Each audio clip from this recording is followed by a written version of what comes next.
లోపల పసుపు బోర్డు తీసుకొచ్చిండు ఇలా. అంతేకాకుండా మరి ఇలా మద్దతు ధర అనే విషయం కూడా అంతకుముందు గత సంవత్సరము మరి మార్కెట్ ఇంటర్వెన్షన్ స్కీమ్ కింద మరి రాష్ట్ర ప్రభుత్వం కేసీఆర్ గారు మరి ఒక 40% పెట్టుకున్నట్టయితే మేము 60% పెట్టి 10,000 మద్దతు ధర పసుపు రైతుకి ఇస్తామని చెప్పితే అప్పటి మరి కేసీఆర్ గారి కుమారుడైనటువంటి కేటీఆర్ను మేము కలవడం జరిగింది రైతు నాయకులుగా. ఆయన ఏదైతే లెటర్ ఇవ్వమంటే లెటర్ ఇవ్వకపోతే మరి ఇవాళ లెటర్ ఇవ్వలేడు. ఏదైతే మరి ఇవాళ పసుపుకు బోర్డు తీసుకొచ్చిండు.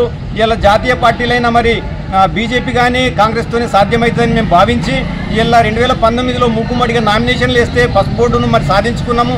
అదేవిధంగా మద్దతు ధర, ఇప్పుడు మద్దతు ధర లేని పసుపు బోర్డు ఎందుకనేది రైతుల ఆవేదన. ఇలా పెట్టిన పెట్టుబడి నిండుతలేదు కాబట్టి ఇలా రైతుకు మద్దతు ధరలు చేయాలంటే మళ్ళా ఏదైతే కేంద్రంలో అధికారంలో ఉన్న బీజేపీ తోటే సాధ్యమవుతుంది. ఒక ప్రధానమంత్రిని మెప్పియగలిగిన సత్తా ఉన్న నాయకుడు మన నిజామాబాద్ ఎంపీ ధర్మపురి అరవింద్ గారు. ఇవాళ ఆయనను మనం అందరం కలిసి మరి మన మద్దతు ధర కోసం మరి ఒక ఏదైతే రిప్రజెంటేషన్ ఇచ్చినట్టయితే ఖచ్చితంగా కేంద్ర వ్యవసాయ శాఖ మంత్రి కానీ వాణిజ్య శాఖ మంత్రి కానీ పీయూష్ గోయల్ను కలిసి మరి మద్దతు ధర సాధించుకునేందుకు మరి ఎంపీ గారిని కలవాల్సిన అవసరం ఉందని నేను భావిస్తున్నాను.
రాష్ట్రంలో ప్రత్యేకమైనటువంటి ఒక గుర్తింపు ఉంది.